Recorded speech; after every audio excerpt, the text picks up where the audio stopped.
Hürmetli vatandaşlarım, leksimizden devamına başlayımız. Leksiye derse de gacır oldu. Cumhuriyet Kompartiyası içki kısmında millet siyaseti inkılap görüldü. Cumhuriyet Kompartiyasının içki kısmında milli siyaset ciheti inkılap görüldü. Yok bir dercilikle aşkarı münazirleşti mavzulu haber. 7. ayın 22. gün büyük irator bitide ilan kılındı. Haber mundak başlar. Yakın yıllardan beri Cumhuriyet Kompartiyasının yukarı besimlik milletler siyaseti, Şinjan meselesi, Tibet meselesini özlüksüz halkaralaştırdı.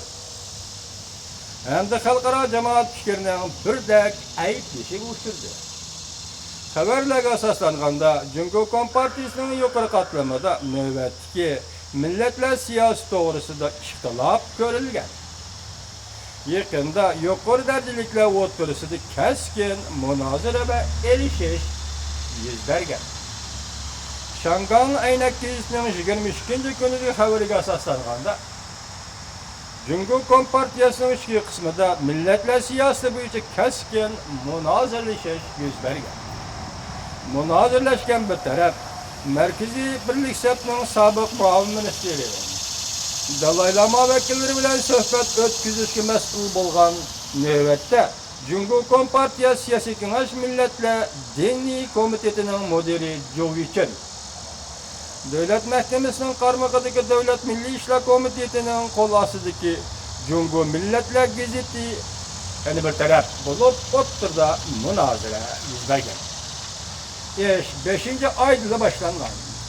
Modurcu için Tibetlik yazıcı alayı bilen söhbet kurup, söhbet jaryanida Modurcu için Kompartiyanın növbetki milletler siyaseti doğrusunda inkar kılış, gumallanış pozisiyasida bulgan.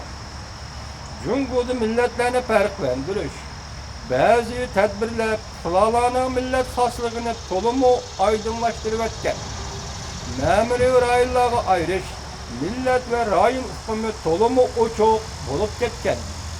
Asallık milletlerine itibar veren siyaseti, ikinci bir xil milli kemistiriş, milletler parçalanışını keltirip çıkardı da yakınlığa. 6. ayda Cumhuriyet Milletleri alayı teklif kılınan obzorcunun 7 parça makalesini ilan kılıp, Cumhuriyet Milletleri jurnali alayı teklif kılınan obzorcunun 7 parça makalesini ilan kılıp, söhbetini ismini atab tenqitlep, mesela alay yazgıç, Tibetlik yazgıç alay bilen, Jovich'nin söhbetini tenqitlep, haytarı olarak sual koyup, köp xillikni ta'kidlash, aşırı etkenlik bu digen. Cumhuriyet Kompartiyası Siyasi Kengaşının muavin reisi, Devlet Milli İşler Komitetinin müdiri Wang Zhengli, bivası oturga çıkıp, özünü kem çağlaması gerek. Bundaq göz karışlar ve fikirler toktap keliş gerek. Deydiğen keskin ibarlarını işiltip, münazır keyfiyatını muqimlaştırmakçı oldu. Lekin Modurcu için ten almay cevap qaytırıp, qalpaq köydürüş, bir kaltak silip yokutuş, bu medeniyet inkılabının usuludur, dep gösterdi.